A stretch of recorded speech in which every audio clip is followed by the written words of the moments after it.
Vi har en række afsnit, hvor vi kigger lidt på bogføring, og hvordan det egentlig er, man bogfører i sit bogholderi. Og her i det allerførste afsnit, der vil vi kigge lidt på, hvad bilag egentlig er for en størrelse. Vi vil kigge lidt på, hvad konti er for noget, hvorfor man har kontoplaner, og i det hele taget noget om, hvordan strukturen er i sådan et bogholderi. Altså, hvordan er det egentlig bygget op?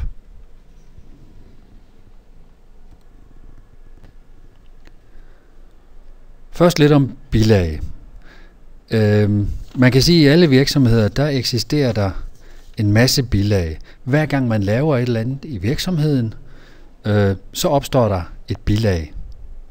Et bilag kunne så være mange ting. Det kunne blandt andet være en regning, man har fået, fordi man har meldt sig ind i en forening, for eksempel, og nu skal regningen så betales. Det vil være et bilag. Det kunne også være en faktura, fordi man måske har købt nogle varer af en leverandør, og han så sender en faktura til en til betaling. Det kunne også være en faktura, man selv har udstedt, fordi der har været en kunde inde og købe nogle varer og taget dem med, og man så efterfølgende sender en faktura til kunden, som de så kan betale. Eller det kunne være den daglige kassestrimmel, som man trykker ud af kasseapparatet, når man er færdig med at afstemme kassen. Kunne også være en såkaldt kreditnota. En kreditnota, det er noget, man udsteder til sin kunde, hvis kunden leverer varen tilbage igen, fordi de ikke vil have den alligevel. Eller det kunne være noget, man modtog fra sin leverandør, fordi man har sendt varer retur til leverandøren, fordi man af en eller anden grund ikke vil have den alligevel. Så man kunne kalde en kreditnota sådan set for en modsat faktura, hvis man kan sige det. Det kunne også være en kvittering, man har modtaget, fordi man har betalt et eller andet sted.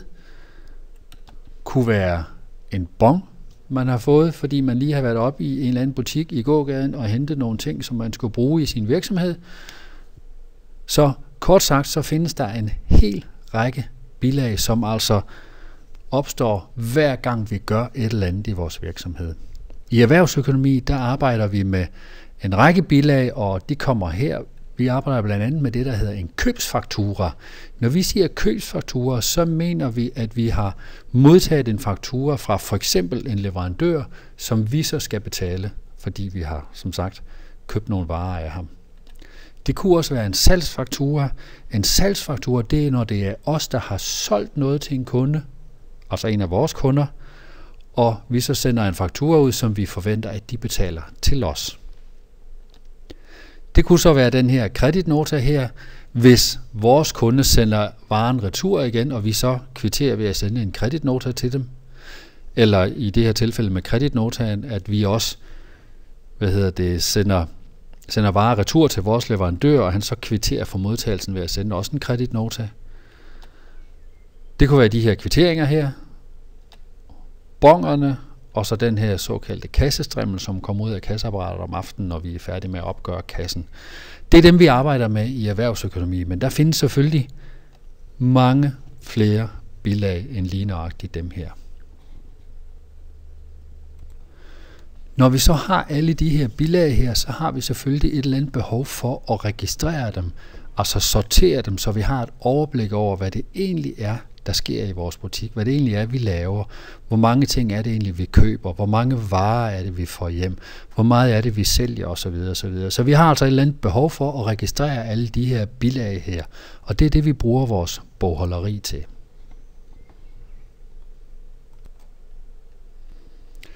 Et bogholderi består i princippet af en masse konti, om man vil.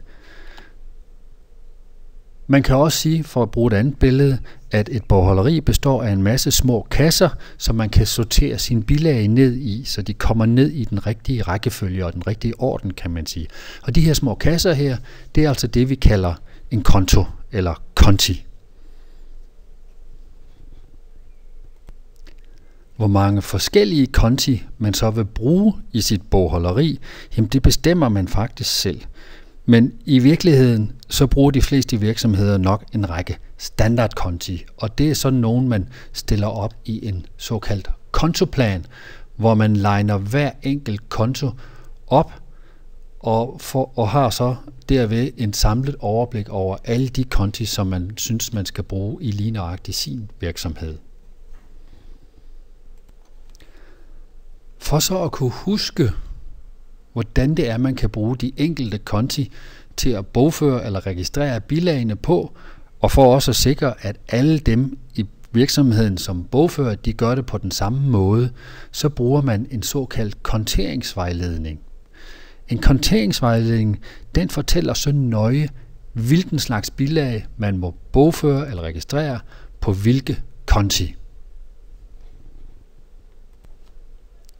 Så konteringsvejledningen, den gennemgår altså konto for konto, hvad der må registreres på den enkelte konto her. I det her eksempel her har vi så plukket 1100, som er kontonummeret, nettoomsætning, ud, og det er den, der står allerøverst over på jeres kontoplan. På den konto, der viser det konteringsvejledningen, at man i den ene side må bogføre alt kontantsalg til kunder og alt salg til kredit. Kort sagt, alt det salg, man har til sine kunder, det skal man registrere på den her konto her. På den anden side kan man også registrere alt det, man får retur fra kunderne igen. Så det vil sige, hvis man har solgt noget til kunden, så vil man registrere det på den ene side af kontoen, og hvis man får noget retur fra kunden igen, som de ikke vil have alligevel, så vil man registrere det på den anden side af kontoen. Så nu ved vi, at vi har bilag i virksomheden, og bilagene de opstår hver gang vi foretager os et eller andet. Vi ved, at vi skal sortere alle de her bilag her, så vi får orden i dem, så vi får et overblik over, hvad der sker i vores virksomhed. Til det formål, der bruger vi konti, og kontiene, de er stillet op på en kontoplan, hvor man har en oversigt over alle de konti, som man bruger i sit bogholderi. Og hvis man er i tvivl om, hvordan man skal bruge den enkelte konto i sin kontoplan, så kan man slå op i konteringsvejledningen, som nøje beskriver konto for konto, hvad det er, man må registrere på kontoen af bilag.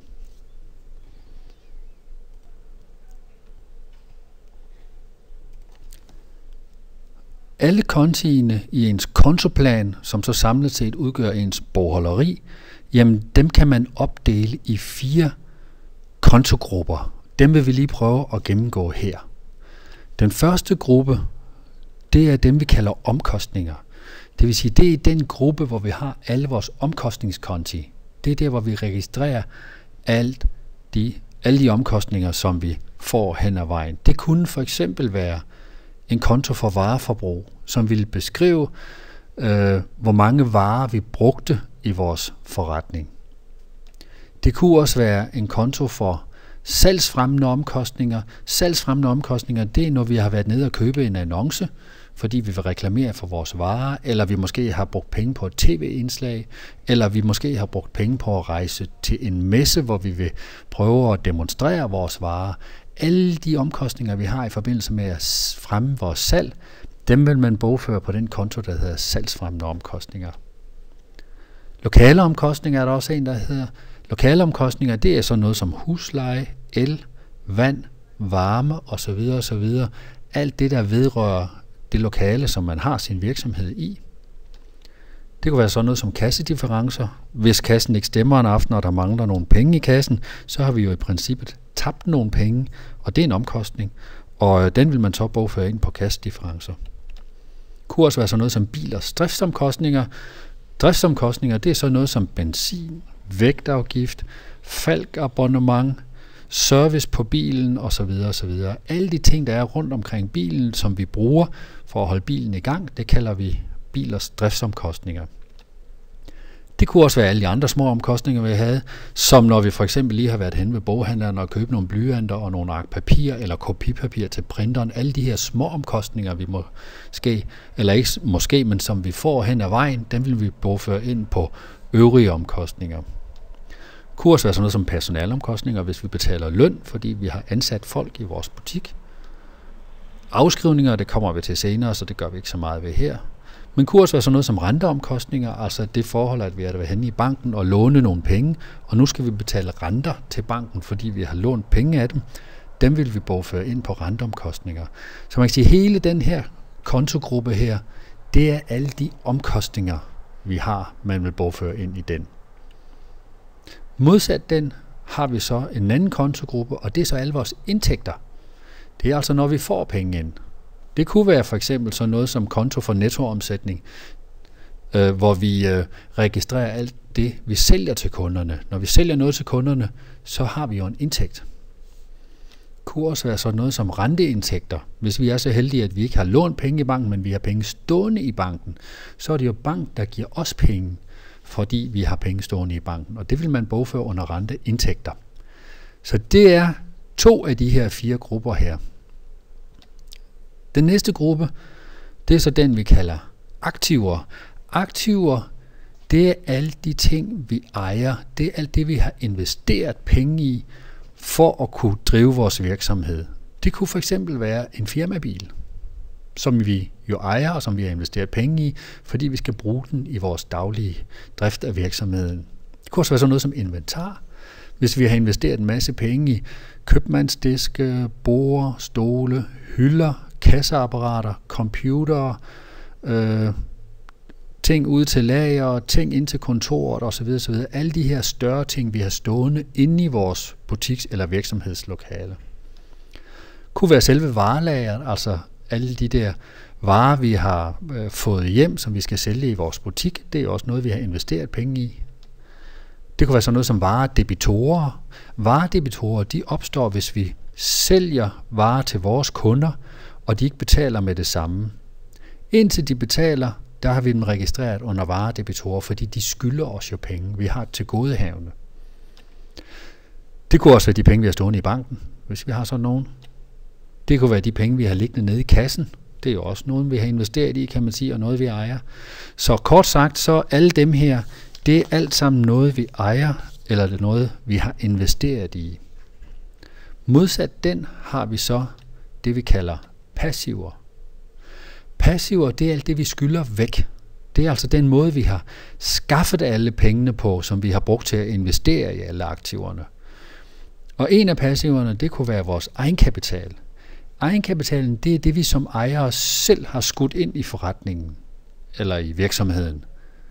Man kunne også sige, at det er det, virksomheden skylder ejeren. Derfor står der også under gæld, eller passiver. Det kunne også være sådan noget som lån. Hvis vi har været nede i banken og lånt nogle penge, så er det også et passiv eller noget, vi skylder. Det kunne også være sådan noget som en kassekredit, hvis vi har været nede i banken og får en kassekredit. Det kunne være sådan noget som varekreditorer. Varekreditorer, det er, hvis vi har købt varer af vores leverandører, men vi ikke har betalt dem endnu, så vi skylder dem altså pengene. Og indtil vi har betalt dem, der er de leverandører, der er de en varekreditor. Så her registrerer vi altså alt den gæld, vi har over for vores vareleverandører. Det kunne også være sådan noget som andre kreditorer, hvis man har andre kreditorer, man skylder penge. Det kunne være skattevæsenet i forbindelse med moms. Det kunne være nogle regninger, man ikke har betalt endnu til sin revisor eller et eller andet i den stil. Altså, man kan sige, sådan mindre gæld vil man bogføre under andre kreditorer. Men samlet set, der er alle passiverne altså summen af alt det, man skylder væk, som så står over for aktiverne, som er alt det, man ejer. Sådan vil strukturen være i vores kontogrupper.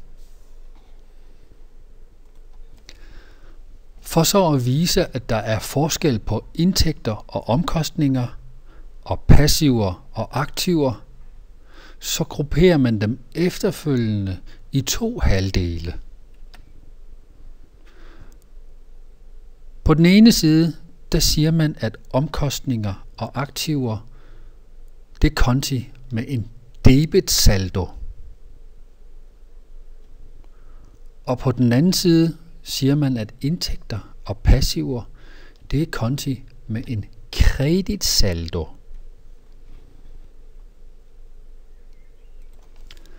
Og på den måde kan man så vise, at der er forskel på indtægter og omkostninger.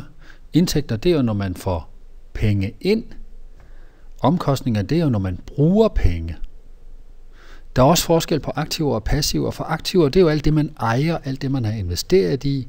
Og passiver, det er jo alt det, man skylder væk. Det er jo hele den gæld, der er opstået, fordi man har været ude og låne et eller andet til at kunne købe aktiverne.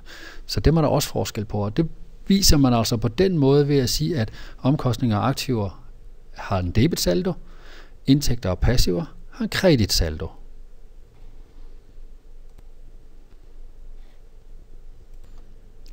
Opdelingen i de her 4 kontogrupper kan man også bruge, når man blandt andet skal se, hvor meget man har haft i overskud af ens virksomhed. Hvis vi lægger en anden bjælke ind, nemlig sådan en her, og siger, på den øverste halvdel, der har vi indtægterne, og hvis vi trækker vores omkostninger fra, det der så er tilbage, det er vores resultat, det er vores overskud, det er det, vi har tjent af vores virksomhed. Når man vil stille de 2 kasser over for hinanden, så siger man, at man laver en resultatopgørelse.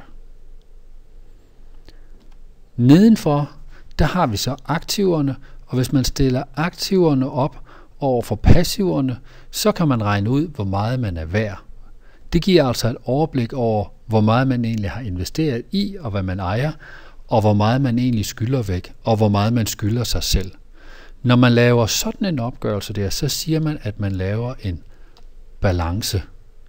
Det er noget, vi kommer til at høre om lidt senere i afsnittene.